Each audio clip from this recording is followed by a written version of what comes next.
தேவனுடைய நாமத்திற்கு மகிமை உண்டாகட்டும்.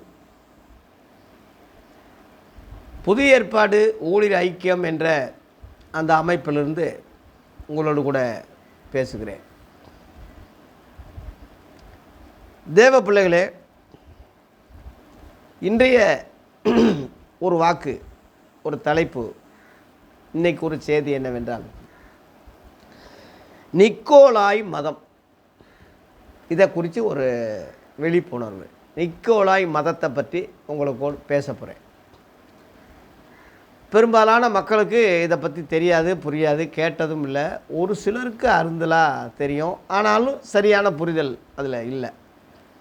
நான் முன்னாடியே பல வீடியோக்கள் போட்டிருக்கேன், அதை பற்றி பேசியிருக்கேன், ஊழியர் கூட்டத்தில் பேசியிருக்கேன், பல இடங்களில் சொல்லியிருக்கிறேன். ஆனாலும் திரும்ப இந்த கடைசி காலமாக இருப்பதனால அந்த விழிப்புணர்வு திரும்ப திரும்ப உங்களுக்கு வரணும் என்பதுக்காக திரும்ப நல்ல விஷயத்தை திரும்ப சொல்கிறது தப்பு இல்லை.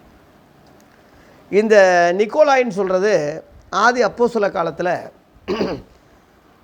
அப்போஸ்தல 6ஆம் அதிகாரத்தில், பந்தி விசாரணைக்காக நாங்கள் தலையிடுவது தகுதி இல்லை, இதுக்கு 7 பேரை நியமிப்போம் பந்தி விசாரணைக்கு. அதில் ஒரு முறுமுறுப்பு, சண்டை, பிரச்சனைகள் வந்ததுனால எல்லாரும் பொதுவாக கிரேக்கர்கள், யூதர்கள், இந்த மாதிரி வேற்றுமைகள், ஜாதி வித்தியாசங்கள் இன்றைக்கி இருக்கிற சபைகளுக்கு மாதிரி அன்றைக்கி ஆரம்ப காலங்களில் புதுசாக வந்தவங்ககிட்ட இருந்திருக்கு. அதனால் அந்த அன்றாடம் விசாரணை நான் முறைப்படி செய்யணும், இது கரெக்டாக செய்யணும், அதுக்கான நல்ல ஆட்களை நியமிக்கணும்னு சொல்லி பணாசை இல்லாமல் பரிசுத்தாவுடைய அபிஷேகம் பெற்ற, ஒழுக்கமுள்ள, உண்மை உள்ள, நேர்மை உள்ள பரிசுத்தவான்கள். பாருங்கள், ஒரு சாதாரண சமையலுக்கே அப்படிப்பட்ட ஆளுகளை செலக்ட் பண்ணுறாங்க அப்போஸ்தலர்கள். இன்றைக்குள்ள ஆளுக வேதாகம கல்லூரி படிக்கிற ஆளுகளுக்கு கூட இந்த தகுதியை யாரும் சொல்கிறதில்ல. இன்றைக்கு உள்ள மாணவர்கள் தகுதி என்ன? இங்கிலீஷ் நாலேஜ் இருக்கா? போதகருடைய சிபாரிசு லெட்டர் இருக்கா? இவ்வளோ ரூபா கட்டுவியா? இன்னும் சொல்லப்போனால் பெரும்பான்மையான மக்களுடைய ஜாதியில் அவன் இருக்கானா? இதெல்லாம் பார்க்குறது உண்டு. இந்த மாதிரி நாதாரிகள் அதுக்கு சரிதான் இன்றைக்கு உள்ளவன். அது ஆதி அப்போஸ்தலர்கள் சமையலுக்கே அப்படி ஆட்களை செலக்ட் பண்ணாங்கன்னா அப்போ எப்படி இருக்கும்? அந்த 7 பேரை நியமித்தாங்க இல்லையா? அந்த 7 பேர் ஆவிக்குரியவங்களாக இருந்தாங்க, நல்ல கிறிஸ்தவங்களாக இருந்தாங்க, நல்ல அமைப்பில் இருந்தாங்க. அதில் ஒருத்தந்தான் நிக்கோலாய். இந்த அப்போஸ்தல 6ஆம் அதிகாரத்தில் பார்த்தீங்கன்னா, நீங்கள்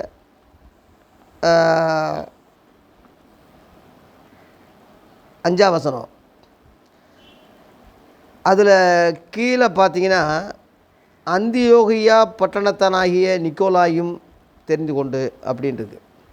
அந்தியோகியாவில் தான் கிறிஸ்தவங்க சபை கிறிஸ்தவங்கன்னு பேர் வந்துச்சு. அந்தியோகியாவில் முத கிறிஸ்தவ சபை வந்ததாக அப்போஸ்தலர் 11:26 இருக்கு இல்லையா? அந்த ஊரை சேர்ந்தவன். அவன் முன்னாடி புறஜாதி, அவன் யூத மார்க்கத்தை அமைந்தான். அதில் நல்லா ஒரே கடவுள்னு சொல்கிறாங்க, விக்கிரகங்கள் இல்லாமல் சொல்கிறாங்க, அந்த கோட்பாடு நல்லா இருக்குன்னு முஸ்லீம்கள் மாதிரி யூதர்கள் இருந்ததுனால அதில் ஒரே கடவுள் கொள்கை நல்லா இருக்குன்னு சொல்லி அதில் அவன் சேர்ந்தான். அதில் சேர்ந்து அந்த ஊரில் பவுலும் சீலாவும் ஊழியம் செஞ்சு, பேதுரு எல்லாம் ஊழியம் செய்யும்போது முத கிறிஸ்தவர்கள், சீசர்கள், இயேசுவின் சீசர்கள் ரொம்ப பெருகினதுனால கிறிஸ்தவங்கன்னு பேர் வச்சு அங்கே சபையை உருவாக்கினாங்க. அதில் அவனும் கிறிஸ்தவனாக மாறிட்டான். மாறி உண்மையாக அப்போஸ்தல உபதேசத்தில் உண்மையாக இருந்து, அந்நியோன்யத்தில், ஐக்கிய அப்பம்பக்கத்தில், ஜோமன்னதில், உபதேசத்தில் உறுதியாக இருந்து அவன் 7 பேரில் ஒருத்தன் செலக்ட் பண்ணுறாங்கன்னா சும்மா சாதாரணமாக பண்ணியிருக்க மாட்டாங்க இல்லையா? அங்கே இருக்குது. இப்படி இவன் புறஜாதியிலிருந்து வந்ததுனால, யூத மார்க்கத்திலையும் இருந்ததுனால, அப்போஸ்தல உபதேசத்தையும் அறிஞ்சதுனால, இந்த 3ஐயும் மிக்ஸ் பண்ணி ஒரு போதனையை பண்ண ஆரம்பிச்சிட்டான். அவனுக்கு இன்றைக்கி எத்தனையோ போதனைகள் இருக்கு இல்லையா? பிரிஞ்சு இருக்காங்க இல்லையா? அவங்க இஷ்டத்துக்கு ஒரு போதனை பண்ணி வசனங்களையே சொல்லி அவன் கருத்தை அதில் புகுத்தி செய்கிறாங்க இல்லையா? இப்போ ஆர்சி அப்படித்தானே உருவாச்சு. கத்தோலிக்க மார்க்கம் மதம் உருவாகும்போது கான்ஸ்டேன் என்ற ஒரு அரசன் கிபி 325 ரோமாபுரியில் ஒன்று ஆரம்பித்து ரோமர்களுடைய கலாச்சாரம், பாபிலோனிய மத முறைகள் கலாச்சாரம், பழைய ஏற்பாட்டு முறை, புதிய ஏற்பாட்டு முறை எல்லாத்தையும் மிக்ஸ் பண்ணி எல்லாம் கலப்பி ஜனங்களை பிரியப்படுத்துறதுக்கு கத்தோலிக்க மதம் என்று ஒன்று ஆரம்பித்தான். அதான் ஆர்சின்னா ரோமன் சர்ச்சுன்னு அர்த்தம். ரோமர்கள் ஆரம்பித்து அங்கே ஒரு ராஜாவாக இருந்தவனை ஆண்டவராக 2 பேரை வச்சு போப் ஆண்டவர்னு பேரை வச்சு பேதுருடைய பின்னடியாருன்னு ஒன்று ஆரம்பித்து எல்லாரையும் மிக்சர் பண்ணி செஞ்சது இப்போ நமக்கு தெரியுது. அன்றைக்கி மார்ட்டின் லூதர் புரட்சி பண்ணி அதை முரண்பாடாக இருக்குன்னு புரட்சி பண்ணி வெளியே வந்தது, இதெல்லாம் உங்களுக்கு தெரியும். அந்த மாதிரி அந்த 1ஆம் நூற்றாண்டிலேயே நிக்கோலாம் என்ற ஒருத்தன் இந்த போதனைகளை பரப்புனான். புறஜாதி மார்க்கம், யூத மார்க்கம், கிறிஸ்துவ அப்போஸ்தலர் எல்லாத்தையும் மொத்தமாக கலெக்ட் பண்ணி ஜனங்களை பிரியப்படுத்துகிற மாதிரி ஒரு போதனையை சொல்ல ஆரம்பித்ததுனால அப்போஸ்தலர்களுக்கும் அவனுக்கும் கொஞ்சம் முரண்பாடு வந்ததுனால, உபதேச கோளாறு இருந்ததுனால அவன் அவங்கள விட்டு பிரிஞ்சு போய் ஒரு 80 கிலோமீட்டருக்கு அங்கிட்டு ஒரு சபையை, ஒரு மதத்தையே ஸ்தாபிச்சான்ருக்கு. மதத்தையே ஸ்தாபிச்சிருக்கான். அதை வெளிப்படுத்தின விசேஷத்தில் ஆவியானவரும் இயேசு கிறிஸ்துவும் கடைசி கால சபைகளுக்கு, கிறிஸ்தவ சபைகளுக்கு அந்த உபதேசத்தை குறித்து எச்சரிப்பு கொடுத்தாங்க. வெளிப்படுத்தின விசேஷம் 2ஆம் அதிகாரம் பார்த்திங்கன்னா 6ஆம் வசனத்தில், நான் வெறுக்கிற நிக்கோலாய் மதஸ்தருடைய போதனைய கிரியைகளை நீயும் வெறுக்கிறாய், இது உன்னிடத்தில் உண்டுன்னு அதை பாராட்டுறார். அந்த எபேசு சபையில் சொல்லும்போது, நான் வெறுக்கிற நிக்கோலாய் மதம்னே இருக்குது. இயேசு மதத்தை ஸ்தாபிக்கலை. இப்போ யூத சமயம் சொல்கிறது, சமயம்னா மதம்தான். யூதர்களில் மதமாக இருக்கிற மாதிரி மற்ற மதங்கள் இருக்கிற மாதிரி கிறிஸ்தவம் என்பது மதம் அல்ல. இவன் ஒரு மதமாக ஸ்தாபித்தான். நிக்கோலாயின்னு சொல்கிறது மதமாக ஸ்தாபித்தான். அதில் சில கிரியைகளை வச்சான். அது இயேசு வெறுத்தார். ஆவியானவரும் எதிராக நின்னார். ஆதி கிறிஸ்தவ சபைக்கு அது எச்சரிப்பாக இயேசுவானவர் சீசர்களை கொண்டு சொல்கிறார், அப்போஸ்தலரை கொண்டு, நான் வெறுக்கிற நிக்கோலாய் மதம் அப்படின்னு சொல்லி. அதுக்கு சில சபைகள் ஆதரவு கொடுத்தாங்க அந்த போதனைக்கு.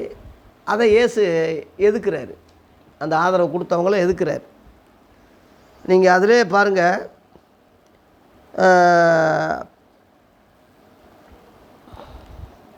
15ஆம் வசனம், அப்படியே நிக்கோலாய் மதஸ்தருடைய போதகத்தை கைக்கொள்ளுகிறவர்களும் உன்னிடத்தில் உண்டு, அதை நான் வெறுக்கிறேன். இப்படி இந்த சபைகள் பெர்கமு சபைக்கு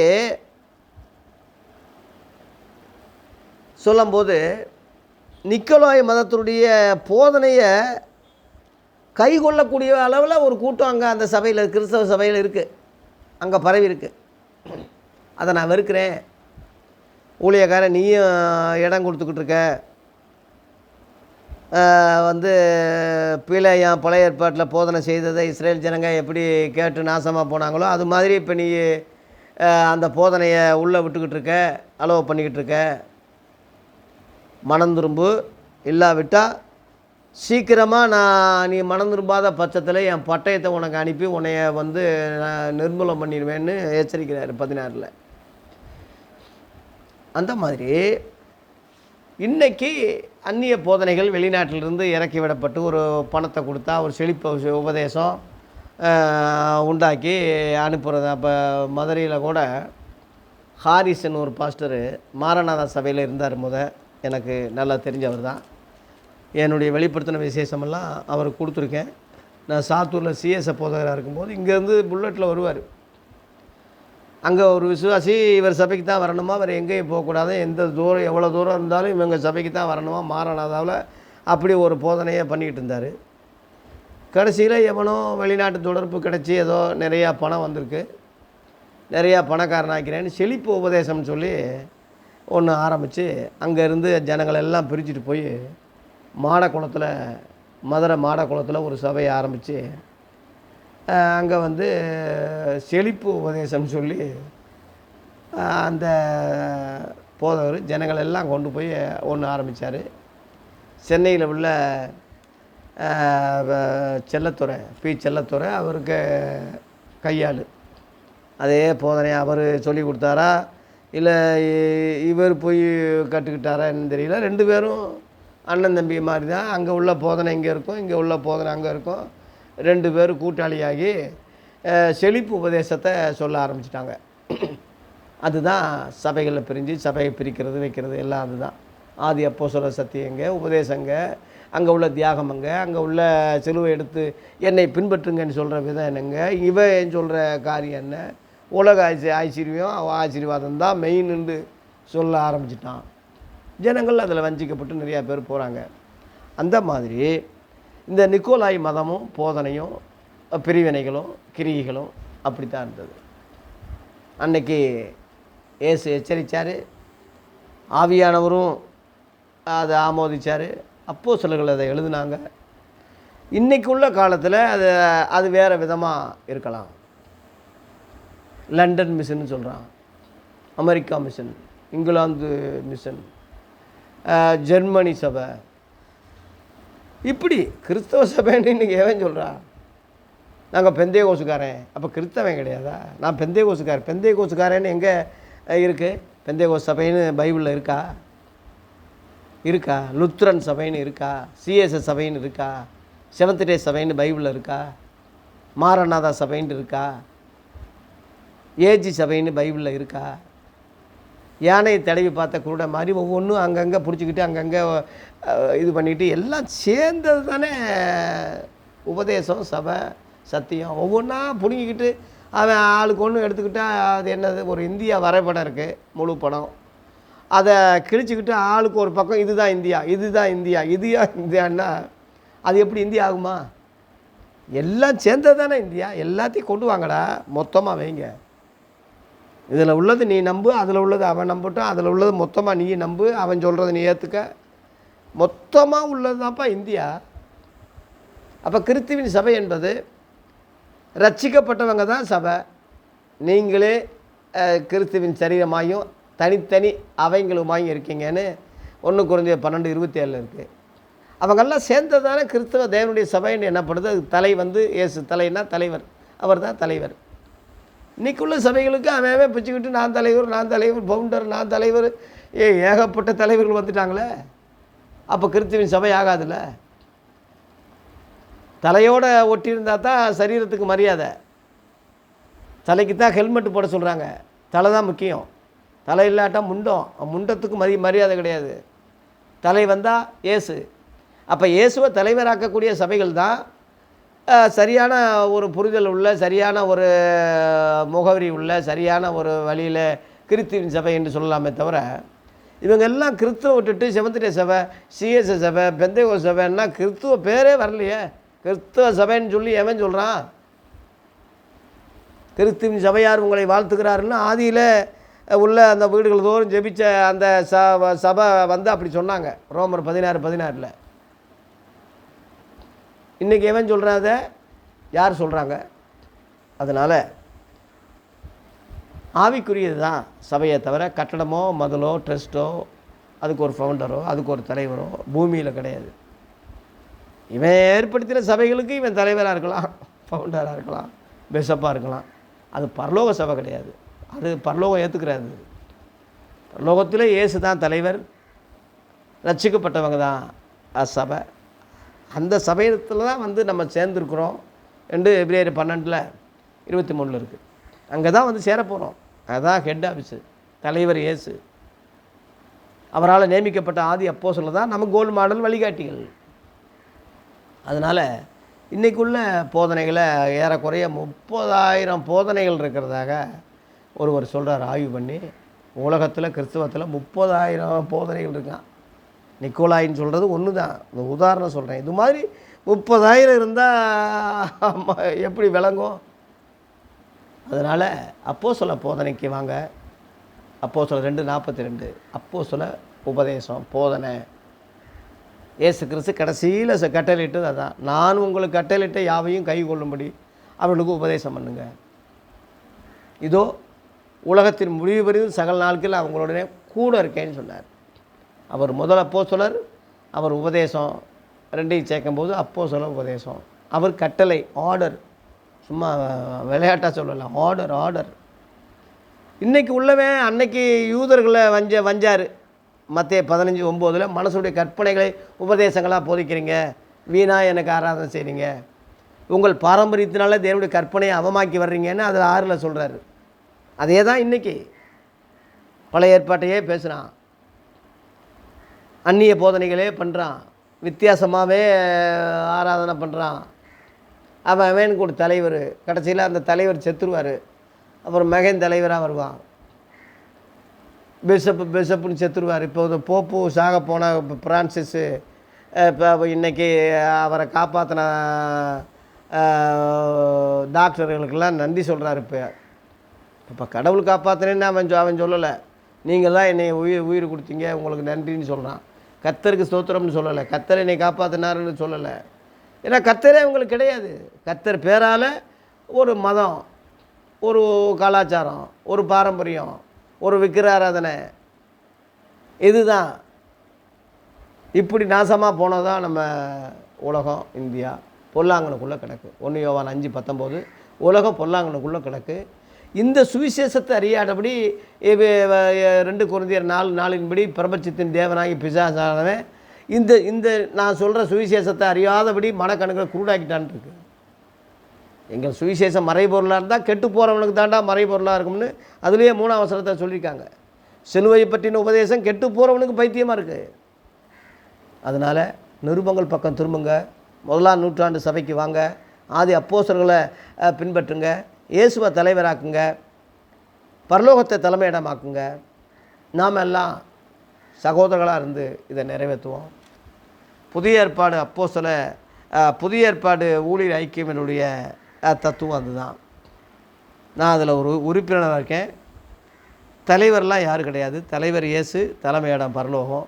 நாம் எல்லாம் அதில் சகோதரர்களாக உறுப்பினர்களாக சேர்ந்து நான் சொன்ன இந்த தத்துவங்களை இன்னும் நீங்கள் அதிகமாக சொல்லுவீங்க, இன்னும் நிறையா சொல்லுவீங்க. நான் ஒரு எளிய ஊழியக்காரன், நானே இப்படி சொல்லிக்கிட்டு தெரிகிறேன்னா உங்களுக்கு இன்னும் நிறையா ஞானம், அறிவு, உலக காரியம். இப்போ பவுல் வந்து சவுலாக இருக்கும்போது எவ்வளவோ அறிவாளி, எவ்வளவோ ஞானம், எவ்வளவோ வேத பண்டிதர், அவனுக்கு முன்னாடி யார் நிற்க, அந்த அளவில் வேத அறிஞர். அவர் ரட்சிக்கப்பட்ட போது அந்த வேத அறிவெல்லாம் இதுக்கு பயன்பட்டுச்சுல. இயேசுவுக்கு அடுத்து அவன் தான் பெரிய ஊழியக்காரன், எத்தனையோ நிருபங்கள் எழுதினான். அந்த மாதிரி உங்களுக்கு இந்த சத்தியம் ஒன்று தான் தெரியலையே தவிர மற்ற எல்லாத்துலேயும் கெட்டிக்காரன், அறிவாளி, ஞானம் எல்லாம் இருக்கலாம். இதில் நீங்கள் வந்துட்டிங்கன்னா பெரிய அளவில் போயிடுவீங்க. உங்களை நான் பின்பற்றக்கூடிய அளவில், உங்களை வந்து நான் மெச்சக்கூடிய அளவில் வந்துடுவேன். நான் சின்ன கோடு போடுறேன், நீங்கள் பெரிய கோடு போடலாம். யாரும் சொல்லாதனால தான் இப்போ நான் சொல்ல வேண்டிய நிர்பந்தத்திற்கு தள்ளப்படுறேன். வேறு வழி இல்லை. இன்றைக்குள்ள எல்லா ஊழியர் கூட்டங்களும் போனால் மனவேதனையோடு தான் திரும்பி வர்றேன். யாரும் சத்தியத்தை சொல்லலை, கலப்பட உபதேசம் தான் சொல்கிறான். நிக்கோலா மதம் மாதிரி தான் குழப்புறான். அன்றைக்கி ஆவியானவர் சபைகளுக்கு எச்சரிக்கை மாதிரி இன்றைக்கி கடைசி காலத்தில் நம்ம சொல்ல வேண்டியதாக இருக்குது. நம்ம மேலே விழுந்த கடமை இது. சொல்லாதிருந்தால், சுவிசேஷம் சொல்லாதிருந்தால் எனக்கு ஐயோ என்று பவுல் சொன்ன மாதிரி நம்ம மேலே விழுந்த பாரம். இது பெருமை பாராட்டத்தக்க, ஒருவனும் கிரியைகள் தக்க இது அல்ல. அதனால் தேவ பிள்ளைகளே, ஊழியர்களே, எனக்கு ஆதரவு கொடுங்க. ஒன்று சேர்ந்து நம்ம செய்வோம். இந்த புதிய ஏற்பாடு ஐக்கியத்தில், ஊழியர் ஐக்கியத்தில் இணங்க செயல்பட்டு உங்கள் ஊருக்குள்ளே என்னை கூப்பிட்டு கூட்டம் போடுங்க. அல்லது இதே சத்தியங்களை தொடர்ந்து நீங்கள் யூடியூப்பில் கேட்டு உள்வாங்கி நீங்களே சொல்லுங்கள். யார் குத்துனாலும் நெல் அரிசி ஆகணும், அவ்வளோதான். அப்போல்லாம் நட்டினா நான் நீர் பாய்ச்சினேன், விளைய செய்கிறது கர்த்தர். ஓடுகிற நாளும் அல்ல, நட்டுகிற நாளும் அல்ல, நான் பவுலை சேர்ந்தவன், கேபாவை சேர்ந்தவன், நான் வந்து இப்போ அப்போலாவை சேர்ந்தவன், இந்த கணக்கெல்லாம் நமக்கு வேண்டாம். அன்றைக்குள்ள ஊழியர்கள் அதை தடுத்தாங்க, வச்சாங்க. இயேசுவை உயர்த்தி காட்டி தன்னை சிலுவைக்கு கீழே மறைச்சிக்கிட்டாங்க. அவர் பெருகவும் நான் சிறுகவும் சொன்னாங்க. அதுதான் உண்மை ஊழியம். இன்றைக்குள்ள ஊழியர்கள் அப்படி சொல்கிறானான்னு பாருங்கள். எல்லாம் அவன் தான் தலைவராக இருக்கணும், அவன் தான் ஃபவுண்டராக இருக்கணும், அவனுக்கு அடுத்து அவன் மகன் இருக்கணும், அரசியல்வாதி மாதிரி. இன்றைக்கி அவன் சொத்தை காப்பாற்ற கார் பங்களா, சொத்து சுகங்கள், ட்ரஸ்ட்டில் உள்ள பணம், இதெல்லாம் ஆட்டையை போடுறதுக்கு அரசியல்வாதியாக மாறிட்டான். தயவுசெய்து இவங்களை பின்பற்றினோம்னா நம்மளை விட கேவலமான ஆளுங்க யாரும் கிடையாது. விட்டு விலகி இந்த நிக்கோலாய் மத போதனைகளை புரிஞ்சு, இதுவே இன்றைக்கி பல ரூபத்தில் பல பேரால் பரவி இருக்கிறத புரிஞ்சு ஆதி அப்போஸ்தல உபதேசத்துக்கு சத்தியத்துக்கு வாங்க என்று அன்போடு உங்களை அழைக்கிறேன். கர்த்தர் நம்மை காப்பாராக, கூட்டி சேர்ப்பாராக. நன்றி, வணக்கம்.